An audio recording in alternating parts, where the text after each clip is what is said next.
Yeah. Yeah. Yeah. Yeah. Yeah. Yeah. Yeah. All right, welcome to week 12 of the summer. We got Mr. Adam Nelson with us. Sure. Oh my goodness. In the flesh. In the flesh. We're excited to have you, dude. I couldn't come to Utah, but I got you to Oklahoma. Yeah. He always wins. He always wins. Yeah. Anyways, we're excited to have Adam here, and we are going to go through a ton of recognition. We have a few announcements. Adam's going to run through a couple of these as well, but let's just get into it. A couple of things we're going to go over today is some incentives that we have going on this week. So the company, obviously they have money allocated towards these dinner goals, and they've been great, but they've seen a pattern that the same offices are earning these dinner goals, and it's not pushing the needle even further for a lot of offices. So they want to change it up. They have $100,000 allocated for the rest of the summer for dinner goals. Today in the partnership meeting, they discussed and analyzed what the result would be if they change that money and that goal to beat your best week type goals instead of dinner goals. So the company is going to announce here in the next day or two a beat your best week. It's probably going to be for next week or the following week, and they're going to either do 2 or 3 of those weeks. So be ready to beat your best week. They always do insane prizes for this. They're going to be allocating $100,000 towards each individual rep that beats their best week. So this is probably going to be the end of the dinner goals for the rest of the summer. Just understand they're reallocating those funds to this new incentive of beating your best week, and you and your reps should go out and try to beat those PRs and have your best weeks of the entire summer. All right, let's recap on the 4th. So remember, there were 2 incentives that were released. We're going to tackle the first one, which is an individual incentive. Let's recognize 4 reps that qualified for this. So congratulations to Caden Ingram, Isaac Shelley, Russ Smoot, and Garrett Lloyd for all qualifying and hitting the incentive for the polo. Great work, guys. Then we've got the 4th of July Beat Your Best Week incentive for the whole week. Dude, this one is awesome. Not only is the incentive pretty sweet, but it's so amazing to see how many people just dominated. So let's recognize everybody who had their best week last week, which is the 4th of July. Starting at the bottom, here we go. We have Dylan Youngblood. It's a sweet last name. Michael Irvin. Great job, Michael.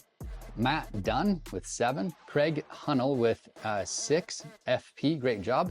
Then we have Joe Quinn Navarez, great job. Owen Merrill, Mahir Malasetti, Isaac Shelley, Grayson Hoagland, Garrett Lloyd, and Caden Ingram. All of you having your best week on the 4th of July. That was awesome. That's amazing. Not only rookies, where rookies should start having their best weeks right now or their biggest weeks, but look at these veterans leading out. That's gangster. That's awesome. Today, your manager's got a text message from me about this office incentive. There's a couple things that inspired this office incentive. One, Jason Durfee's region or partnership just beat our partnership last week. They did 900 installs. We did 780 or something like that, just under 800. So it was one of the slower weeks of the summer for us. I know there's a lot of stuff that we're dealing with. It was the 4th of July, which hurts productions for some offices. Heat, sicknesses. There's a lot of sickness going on around right now for whatever reason. But there's just little different things that are going on that cause us to have a slower week. So I wanted to kickstart this week to go off and have a big incentive as an office and have an opportunity to earn a movie night. Twister 2's coming up, Deadpool Wolverine's coming up, something really fun to get out and go do an office activity. So we put together an incentive. This is Into the Storm and top 1%er incentive for the entire partnership that go improve by 20 EFP. And I put in here that each rep will get $20 that sells 2 EFP. So there's 2 parts of this incentive. To earn it, your office has to beat last week by 20 EFP. And then the dollar amount you get is every single rep that sells a minimum of 2. So right now, the reason why I structured it like this is, as a manager, you have to understand that your reps want proper expectations, and they need proper expectations. And so for you to be able to go and say, hey, our office did 75 last week, we need to do 95 this week, and this is a new expectation. It's not that hard to figure out where 20 extra accounts can come from. That's selling an extra 3 accounts a day, and you can figure out, hey, we really need to improve before 5 o'clock, or we really need to improve after 8 p.m. and we can find those extra 3 accounts a day. It's very easy to improve your EFP by 20 to 30 accounts.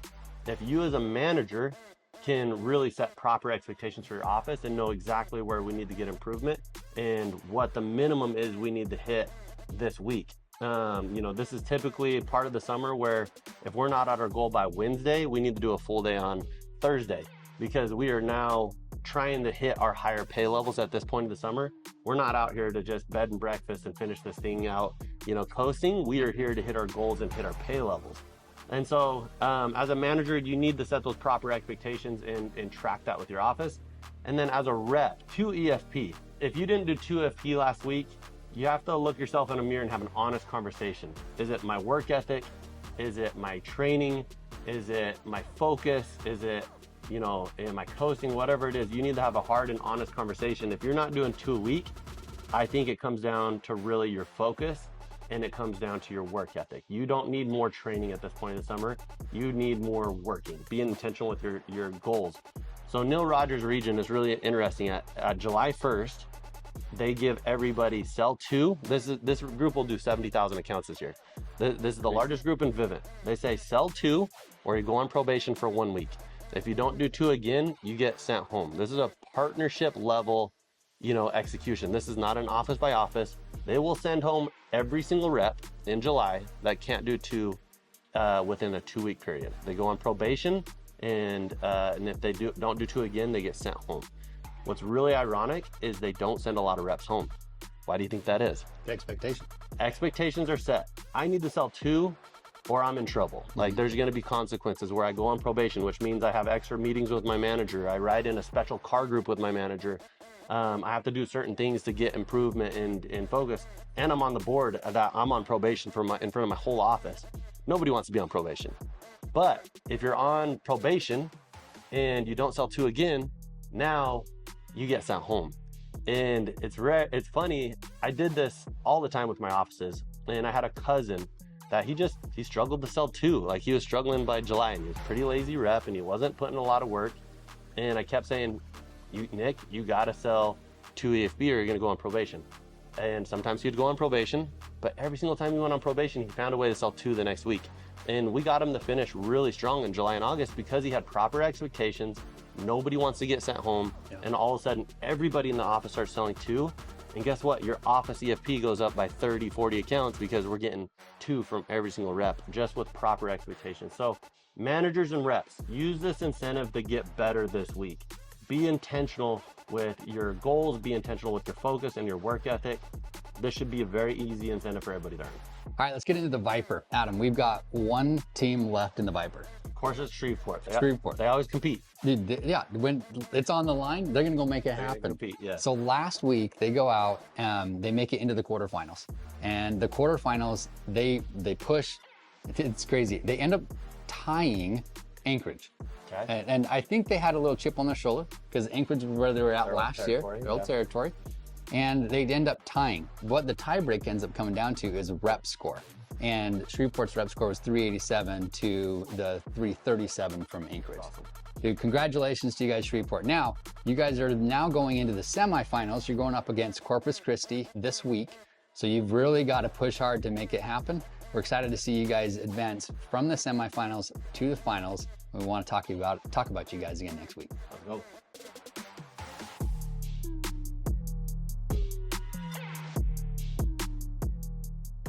Hey, let's jump into Premier League. It's getting high drama stakes right now because it's down to the last few teams. Only team we have left in your region is Jackson. And so let's look at the matchup with Jackson against Atlanta South. This was a close battle, but based off the goal score rank, they beat them by 10 points. So that actually was a pretty healthy win for them. So congratulations, Jackson, for moving on. I love seeing the culture of competition that this office already has and leaders selling during the 4th of July week to get the win. Now we got another matchup going against Indy. So this is a 2-day matchup on July 8th and 9th.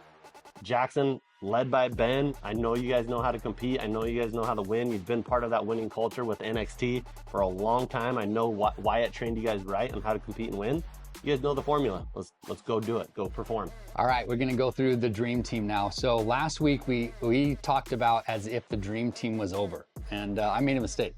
Nope. They changed the dates. It was supposed to be done last week. They changed it to finish actually on the 8th, which is today. Yeah. And last week we had Mihir, who was ranked 33. Obviously, he needed to be ranked within the top 28. and he didn't listen to my podcast. Good, Thank goodness. good for him. Yep. And he went out and absolutely, like, he dominated. He went out and it's not easy to rank to get in like he had six, he passed 6 people up last week. Went from 33, he's now ranked 27. Today's the last day. I talked to him this morning and he's like, I will make sure I am in. Yeah. So, Sure. dude, Mahir, great job. Super proud of you. Do everything you can to stay within that top 28 so you can be on the dream team. I know you'll make it. I know you'll get it He'll done. make it. He'll get it done. All right, let's go over production. Top 10 rookies. A lot of cool names on here. Esteban Cortez Lopez. Sounds like a famous actor out in Jacksonville. Dylan Youngblood, Colorado Springs. Palumi Allison Hibbert in Colorado Springs. Number 7, Michael Irvin out in Jackson. Russ Young out in Colorado Springs. Number 5, Taylor Ten-Apel out in Colorado Springs. A lot of Colorado Springs on the board. I love seeing the rookies out there doing that. Owen Merrill in Jacksonville. Top 3 is number 3, Craig Hunnell out in Greensboro. Great job, Craig. Number 2, Jaden Ford out in Shreveport. And then number 1, look at that, haircut with Matt Dunn. Congratulations, 9.5 as a rookie. That's beast mode. Average payable RMR 115. Those are fat packs. Dude, he's doing good. Congrats, Matt. That's a big week. That's awesome. Number Matt. 1's awesome. Our rookie class this week did awesome. 92.5 EFP. We're proud of the rookies.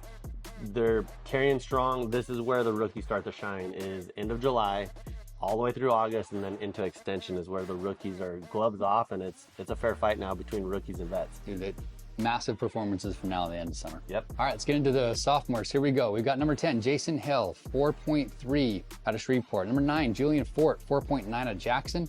Number 8, Jacob Slocum, 5 out of Jacksonville. Number 7, Ideen Ryafar, 5.1 out of Greensboro. Number 6, Collier Swearingen, 5.3 out of Jacksonville.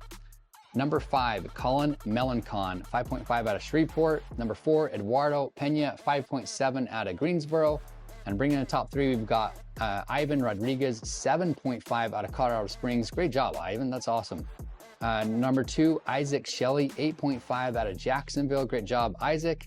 And our number 1 rep last week, this is insane, is Mahir Molasetti out of Lafayette. He's a sophomore with 21.5 EFP. Dude, isn't that, dude, that is insane. He must have been fighting for Dream Team. Yeah, I think so. Great job, Mahir. I've seen it, Mahir. And then this week we had our sophomores hit 104 EFP. Great job to you guys. Looks like our rookie class at 92 almost did as much as our sophomores. Yeah, they're competing now. Watch out, sophomores. Here they come. All right, top 10. I love to see these names. Mr. Ben Sokensange with 8.3 out in leading Jackson. Isaac Shelley, incredible story this year, 8.5 out in Jacksonville. Russell Smoot, another big story this year, 8.8 out in Jacksonville. Matt Dunn, look at that. Rookie up on the board, 9.5 out in Jackson. Grant Hoagland, 10.5. That's another great story this year. Grant's been beast mode this year in Jackson. A lot of Jackson reps on the leaderboard. Kyle Ingram doing his thing. Colorado Springs. I don't think Kyle's going to be proud of number 5. We need to get that up. No, dude, I don't think he's fallen from like top 3. Come on, Kyle. Garrett Lloyd, 11.4 out in Shreveport. Congrats to Garrett. Grayson Hoagland, love seeing it. 13.1 Jackson. Awesome. Big time for Grayson. Mahir, bonkers, dude. 21.5. Once you hit that 20 mark and you feel what you know what it feels like to break it, it's easy to repeat and have those types of weeks. He texted me this morning. I was chatting with him. He's like, dude, you just wait. I'm gonna bust 30. Yeah, dude, it's out there now. Yeah, everyone knows. It's just proper expectations. Once you know what your expectations are and you know what it feels like to pace yourself to 21 and what kind of days you have to have, it's easy to repeat that. And number 1, man, Caden, love seeing you at the number 1 spot. Like always, 28.7 EFP. I know you're going to talk about it in a minute, but Saturday was beast mode. Like Caden just does his thing on Saturday and 21 before Saturday, but 788 EFP on Saturday. Incredible. Congrats, Caden.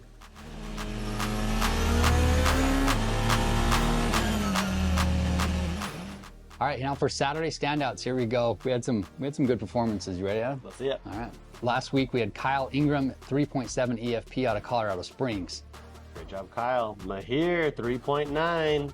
Oh, and then we got Matt Dunn, the rookie, getting it done, 4.2 out of Jackson. Great job, Matt. That's big. Josh Herrera, there he goes, dude. 4.2. Josh got back to the gym and look at his production. I knew that was all he was missing out there, is getting back in the gym. All right, and then we got Grant Hoagland, 4.9 EFP. Dude, he's dominated on Saturdays. So Grant, good job. Again, he's out of Jackson. Great work. Caden Ingram leading everybody with 7.7. Caden, big time, bud. Love it. Unreal. And our number one team last week got Jacksonville with 17 EFP. Leading from the front is Russ Smoot as the area director. Just proud of these guys. You guys are making it happen, getting it done in Jacksonville. All right, let's go through the office production. Just recognize what everybody did last week. And obviously, we're going to add 20 EFP to every one of these this week. So Lafayette in number 6 with 50.2. They are up. We love to see that. So let's get you up to 70 this week. Number 5 is Shreveport with 60.7. Shreveport, let's get you up to 80 this week. You guys were up last week as well. Number 4 is Jackson, 61. We're going to get that up to 81 this week. Have a big week. You guys were up as well. Jacksonville, 64.9. You guys were down, so let's get that back up to the 80s, 84.9. Number 2 is Greensboro, 71.2. You guys were down as well, so let's get that back up into the 90s, 91.2. And the number 1 office, love to see it, is Colorado Springs with a 93.5 EFP. It is time to see some of these top offices breaking 100 EFP again. And It's just going to come down to focus and intention and what you're willing to do to finish the summer strong. So we need to see 113 from Colorado Springs. I think they can do it. It's going to take everybody, though. It's going to take not only the leaders leading, it's going to take the sophomores stepping up, and it's going to take those rookies and those guys at the bottom to get up over 2 or 3 accounts, and they'll hit it. Yep. All right, now our entities, management groups, top 5. Here we go. Alex Seyfedinov, we got 35.1. Great work. Number 4, Brett Barber, 45.7. Number 3, Ben Sokensanj, 50.4. Number 2, Caden Ingram, 63.4. And our number 1 management group last week is Russ Smoot with 64.9 EFP. Good work, boys. Let's go over the senior managers. Trent Wood, Lucas Duquette. So EFP, 136 accounts by Trent Wood. Lucas Duquette, 191 EFP. Great job, guys. Then we got Wyatt's Region with 268.2 EFP. It was great to see 24 rookies with deals as well. All right, senior region, Braun Thewis and senior region finally got back over the 400 mark. You know, you guys were there a couple weeks ago, took a couple weeks off or slowed down a little bit, broke 400. This is where you guys should be. And coming into August in the Cup, we need to see, 425 to 450. We did dang near 450 one time. We need to be breaking 450. You can do it, but we can't have any offices having a really bad week or a really slow week. So it's going to come down to office execution, area director execution, having their systems in place, having their interviews in place, and proper rep expectations. If everything's streamlined and dialed with systems, you guys will go break 450. Yeah. It's funny, last week we were out in French Lake, Indiana, middle of nowhere, Indiana, for this golf course, but mostly meetings, right? Yeah. And during one of the meetings, Eli pulls up his curator and flashes it over at Braun and then flashes it to me. And he showcased that they finally pass you on the year. Year on the year. Total EFP on the year, Yeah. They pass you up. With last week's production, I think you guys took that spot back, but it will be a battle to the end on who is the top senior region. And you guys are both on pace to do great and have growth and that kind of stuff. But this has got to be personal, between the Braun Thewison group, the Eli into the group storm. This has got to be personal between Into the Storm and top 1%er, right? And it's going to again come down to systems and area directors having that dialed. So it'll be fun to see who gets the top senior region by the end of the year, because it's going to be close. Let's get it done, guys.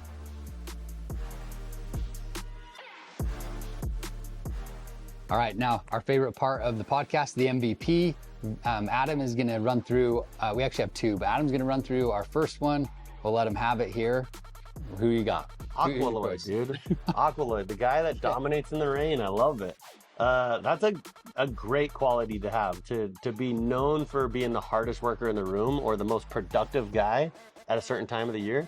Like, if it rains, dude, we know that Garrett Lloyd is going to go crank, right? And so hence the nickname Aqualoid. But killing it out in Shreveport, hometown Albany, Georgia, tenured veteran, best week, 11.4 EFP, year over year growth, 89%. Like, Garrett, absolutely smashing it, having your best week of the summer. It is awesome to see guys hit their stride at this point in the summer. And now the bar is set, 11.5. He knows what caliber of guys he is. He knows he can go compete with those dudes that are putting up 11 every single week, and look at him in the eyes, when he comes to the leadership retreat out in Cancun this year and say, hey, you got me this year, but next year I'm going to be on that, top 10 board. Doing 11, 12 accounts a week, you can compete with anybody. All right, our next MVP is Mihir Molasetti.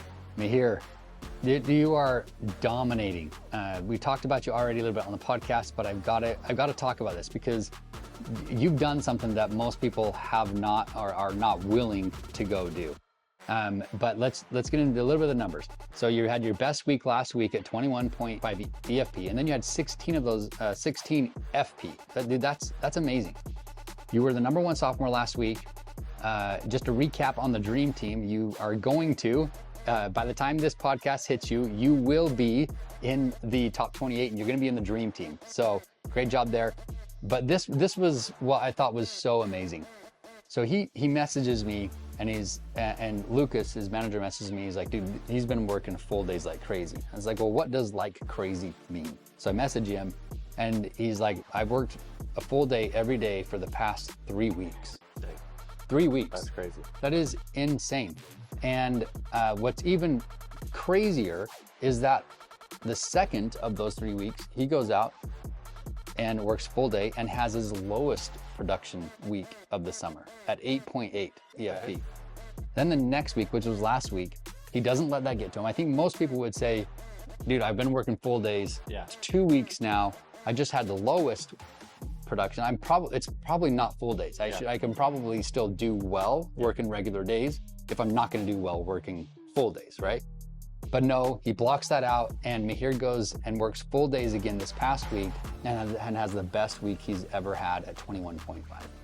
Dude, that mental fortitude is unreal, and it's amazing to see someone like yourself who can go out and get that done, which means everyone and anyone is capable of doing that if they're willing to put in the right mental game here. And guaranteed, talking to Mihir, if you ask Mihir why he's doing these full days and why he's doing this, it's not for the Friday paycheck. It's not for the money. He is chasing something bigger than this. He was chasing Dream Team, or he's chasing 250, 300 accounts. He's chasing something that's bigger than a paycheck. And when you're focused and driven on a goal like that, that's not money driven, money motivated. It's just, I gotta accomplish this. I gotta check this box. You're willing to go out and hunt for it, and go get it. And obviously the byproduct of that is always finances, right? But I've never in my career been motivated by money, like ever. It was always, dude, I want to make Dream Team. I got to be the top rep in my office. I got to be the top rookie in my office. I got to beat Brock Gravitt, back in the day. It was something like that. And the byproduct of that was always money. And I know Mihir he's a man on a mission. He's got his mindset on what he wants to accomplish, and he's going to go get it. 100%. Dude, the other aspect to Mihir, I've spent a little bit of time with him. I want to spend more time with him, but he's a humble dude. Yeah. And it's awesome to see people with the right mindset and just good dudes going out and dominating like this. I mean, we have a lot of amazing people, but to have someone go and hit these kind of numbers with such humility but drive at the same time, it was great job, Mihir. It's awesome to see you on here. MVP in my books too, Mihir. This week we had to have a third MVP because Grant Hoagland's story is incredible. Obviously, this guy's out in Dallas with us, so I get to see Grant a lot more in the office, and I've had a lot more one-on-ones with him than I have with some other people. But I know his story. I know this year matters to him so much. And, he didn't have his best week last week. His best week was a couple weeks ago with over 12 EFP, but this week he did 10.5. But what's crazy is you look at his year-to-date numbers. Last year at this time he was at 43 EFP, and right now he's at 83 EFP. He's up 93%. That's crazy. Which is nuts. And he's a fourth-year vet, so he is gonna by far have his best summer ever. He's already dialed it in. If he's doing 10 a week plus every week through July and August, and then into extension, the guy's gonna crush 150 plus accounts and have his best summer ever. But I think the story of how he got to this level mindset, this is cool. Is it just proves that you cannot become an expert in your field until one, you've put in the hours that it's required, but two, you have to be in the right state of mind to reach these type of numbers and to have this type of year. Run us through kind of Grant's story. What was he doing this off season with school and all that kind of stuff? So Grant, this is so cool. So Grant, he's a very Grant went to college for a specific degree. He had a mentor that has a mentor he kind of looked up to. He wanted to go and work with this person. Yeah.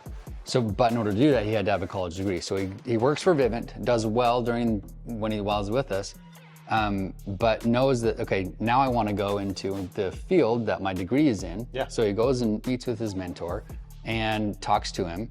And in fact, I think he started what he was doing, realized that, wow, this isn't it isn't as fulfilling and lucrative and as I thought it was going to be. Mm-hmm.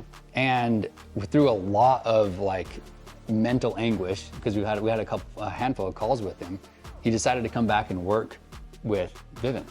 And it is amazing to see, just to your point, that you have to be in the right mental state to go out and dominate like a Grant Hoagland is doing. If you want to change it from what was a summer sales job for Grant for the last couple of years, and it's been a fun frat bros like summer sales job, and now it's transitioned into his career, and you can see the production, and this is going to keep getting better for him. Unfortunately for me, this was like year 5 in my career, right? When I figured this out. For me, I graduated with a communications degree. I took my sales background with door-to-door and decided to pursue insurance. So I got my property and casualty insurance license, started interviewing with all these companies my senior year in college. And I finally ended up going out to Twin Falls, Idaho, met with a firm that offered me a position, introducing me to other employees. And I was comfortable enough with them to say, hey, who's your top guy? How much is he making? And he introduced me to him. He was making $330,000 in insurance. And I just got done making $250,000 as a junior in college, right? And I was like, hold on, how long has he been here for? And he was there almost 10 years. Then the guy was in his mid 30s. And quickly the story changed for me. I was like, what if I treated this job like a suit and tie insurance job? Instead of treating it like a frat boy, instead of treating this like a summer sales frat boy job, what if I treated this like with systems and real intentions and real structure, and really, treat this job as a career? Yeah. And my production skyrocketed, not just in personal production, but in recruiting and in retaining my people, because they knew I was career minded. So Grant, this is just a start for you, brother. Like, the fact that you've come full circle to this, it's obviously paying off for you this year, but you're just scratching the surface of what the potential can be now that you're in a career mindset versus a frat boy mindset. Great job, Grant. All right, that's it for this week's podcast. Thank you, Mr. Adam Nelson, for being on with us, and we will see you next week. Peace out.